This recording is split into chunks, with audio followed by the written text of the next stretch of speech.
Bonjour à toutes et à tous, j'espère que vous allez bien. Je vous retrouve dans cette nouvelle vidéo aujourd'hui pour vous présenter la licence dans laquelle je suis étudiant, à savoir la licence Humanité, Droit et Co-gestion, qui est aussi un double diplôme qui comporte un DU, donc un diplôme universitaire de culture, langue et rhétorique. Je fais cette vidéo à titre informatif puisque je sais que nombreux d'entre vous sont dans la phase d'orientation pour leur vœu Parcoursup, donc j'espère que cette vidéo vous sera utile dans ce sens-là, et peut-être même pour les prochaines années. Qu'est-ce que la licence humanité, hein, la fameuse question de l'essence dont Platon raffole, et Socrate d'ailleurs. La licence humanité dans l'éco-gestion, c'est en fait une licence qui est pluridisciplinaire, voilà, c'est le premier mot à avoir, donc parce que vous allez avoir des cours qui portent sur les matières d'humanité, c'est-à-dire que en humanité, vous allez avoir des cours qui portent sur les matières d'histoire, de littérature et philosophie. Vous allez avoir des cours d'histoire ancienne, contemporaine, moderne, par exemple.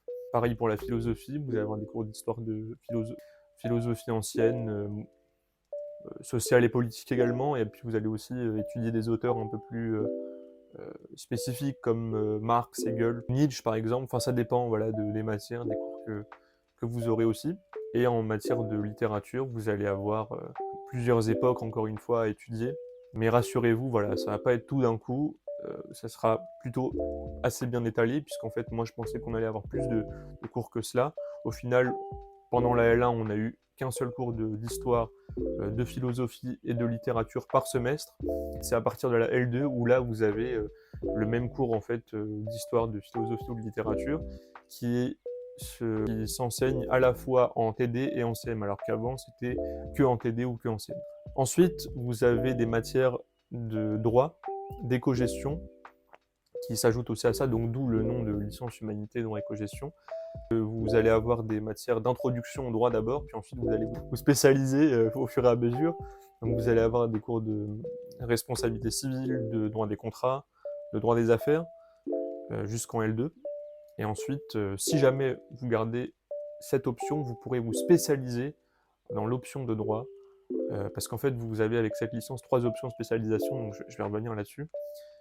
Sinon, si vous préférez l'éco-gestion, qui sera aussi au cœur de cette licence pendant les 2 premières années, vous allez avoir des matières d'introduction au début, et puis ensuite vous allez avoir des cours de macroéconomie, de microéconomie, ou des cours de gestion aussi. Par exemple, on avait un cours qui s'appelait Organisation et Management. C'était un cours magistral voilà, qui parlait de la structuration des entreprises, par exemple, et des différentes stratégies. Enfin, voilà. Et vous avez aussi des matières de sciences politiques. Alors, c'est pas mentionné dans le titre de la licence, mais vous avez bien des sciences politiques aussi au programme. Donc, semestre précédent, j'ai eu, par exemple, un cours de construction européenne. Au semestre actuel, j'ai un cours d'introduction aux questions internationales, donc ça s'apparente un petit peu aux relations internationales. Donc, ce qui fait qu'en fait, cette licence vous ouvre beaucoup de portes et vous ne vous enferme pas. En plus de ça, vous allez avoir des matières qui sont incluses dans le DU, culture, langue et rhétorique, donc en fait, ça fait très beau hein, comme ça sur votre CV, ou si vous voulez briller dans les soirées mondaines au milieu des bulles de champagne, vous pourrez dire que vous faites aussi un DU culture, langue et rhétorique. En fait, qu'est-ce que c'est le DU culture, langue et rhétorique? En fait, ça porte sur des matières de langue vivante renforcée, donc vous allez avoir un cours de langue vivante renforcée, en plus d'une langue vivante que vous aurez déjà, donc en fait vous avez, je sais pas, une langue vivante que vous choisissez, et vous allez choisir une autre langue vivante, ça peut être la même, qui sera renforcée, donc en fait vous allez avoir un renforcement soit en littérature, ou en histoire, ou ça peut être autre chose, mais en général c'est ça. Moi par exemple j'ai choisi de me spécialiser en civilisation, en anglais.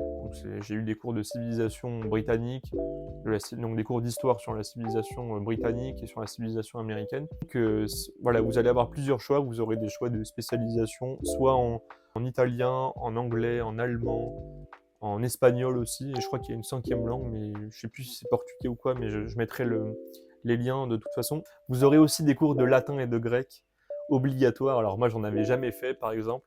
Donc c'est inutile de... Enfin, inutile. C'est pas forcément nécessaire d'en avoir fait auparavant. Ça peut vous aider, mais c'est pas indispensable du tout. Et en fait, il y a des cours qui sont adaptés au niveau de chaque personne. Donc vous allez avoir, par exemple, des cours d'initiation, enfin au niveau d'initiation, des cours au niveau d'approfondissement, puis des cours de perfectionnement. Et vous n'êtes pas obligé de continuer en L3, voilà, c'est des cours qui sont obligatoires jusqu'en L2, mais ensuite vous pouvez très bien remplacer ça par cours de culture antique, donc qui est plus centré sur l'histoire antique, voilà, que le latin, si ça ne vous intéresse pas, ce que je peux comprendre. Vous aurez aussi des cours de rhétorique. Là, pour le coup, c'est obligatoire jusqu'à la L3. Cours de rhétorique, vous aurez des cours d'histoire, vous aurez aussi des cours plus de pratique, vous allez écrire des discours, vous allez interpréter aussi des discours. Et moi, ce que j'aime bien, par exemple, voilà, c'est pouvoir interpréter, pouvoir s'exprimer à l'oral. Je sais que beaucoup de gens n'aiment pas ça, voilà, de passer devant public, devant une classe, mais je pense que c'est un exercice qui est intéressant. Par rapport à la licence, vous avez aussi la possibilité de faire des stages pendant cette licence. Ça commence à partir de la L2. Voilà, vous pouvez faire des stages, c'est inclus dans le diplôme en fait. Oui, en fait c'est facultatif, c'est-à-dire que vous avez le choix entre soit un stage dans le diplôme ou alors d'autres exercices qui compensent si vous voulez pas faire de stage mais qui sont pas pertinents de lycée. Donc en fait cette licence s'adresse principalement aux gens qui ne savent pas trop ce qu'ils veulent faire mais qui aiment bien ces genres de matières. Esprit un peu touche à tout, qui est un peu un intérêt pour la pluridisciplinarité, ou alors ça peut aussi s'adresser à des profils qui aiment le droit, les sciences politiques ou encore l'éco-gestion, mais qui ne veulent pas faire que ça, qui veulent aussi faire d'autres choses à côté. Et c'est là où cette licence, qui est quand même pas mal axée sur le littéraire, peut vous aider à vous démarquer et puis même vous aider à avoir un plus grand esprit de synthèse, de connaissance, un niveau intellectuel plus élevé, je dirais, en tout cas plus important qu'il ne l'était avant d'y entrer. Par rapport aux débouchés maintenant, je dois dire qu'il y a un grand avantage avec cette licence, c'est qu'elle ne vous ferme pas de porte, mais elle vous en ouvre beaucoup plus. Si vous pensez que avec cette licence, vous n'allez pas pouvoir faire du droit plus tard, c'est complètement faux. Vous pourrez tout à fait faire du droit ou de la science politique ou de l'éco-gestion. Après, il faut aussi s'accrocher hein, si vous voulez faire ça, parce que en fait, pour bénéficier de ces débouchés, vous avez, de toute façon, vous êtes orienté par votre choix de spécialisation en L3. Donc en fait, là, vous allez vous spécialiser soit en sciences politiques, soit en droit privé ou civil, voilà, alors en management. Et donc, vous allez, par rapport à ce que vous aurez choisi comme spécialisation, ça vous orientera aussi dans votre choix de master. Vous aurez non plus une matière par semestre de droit, de sciences politiques ou d'éco-gestion, mais vous en aurez 2, voire 3, ça dépend. En droit, il y en a 2 par exemple, mais je crois qu'en management et en sciences politiques, il y en a 3. Ça aussi, ça peut vous aider un peu plus et ne pas être largué par rapport aux autres. Ça peut même vous distinguer des autres parce qu'on retrouve souvent le même genre de profil. Et donc, ça peut vous mener à multiples débouchés, comme des masters en droit international, droit comparé, droit des affaires.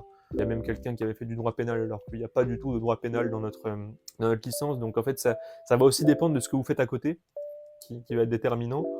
Vous allez aussi avoir des masters en fait, en sciences politiques, en relations internationales. Vous pourrez également vous tourner vers les masters en ce qui concerne le management, aussi vers les masters en MIF. Ne changez pas les lettres, je vois déjà venir les, les petits coquins là, qui concernent l'enseignement en fait. Et puis à côté de ça, vous pourrez aussi vous orienter vers des concours. Hein. Vous pourrez tenter les concours pour les grandes écoles de commerce, certains ont réussi.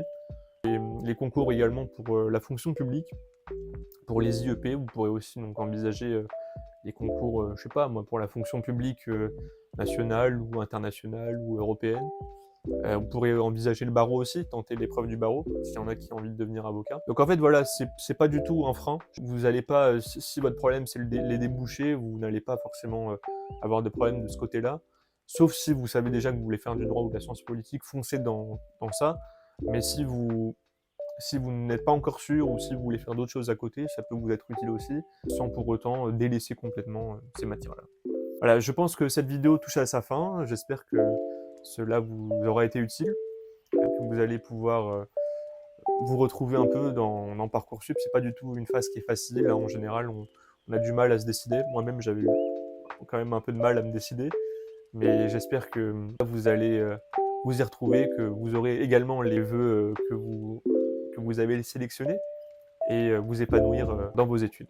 Voilà, c'était tout pour cette vidéo. Je vous souhaite une bonne journée, bonne soirée. Puis si jamais vous avez la moindre question, je serai ravi de pouvoir y répondre en commentaire. Merci à vous.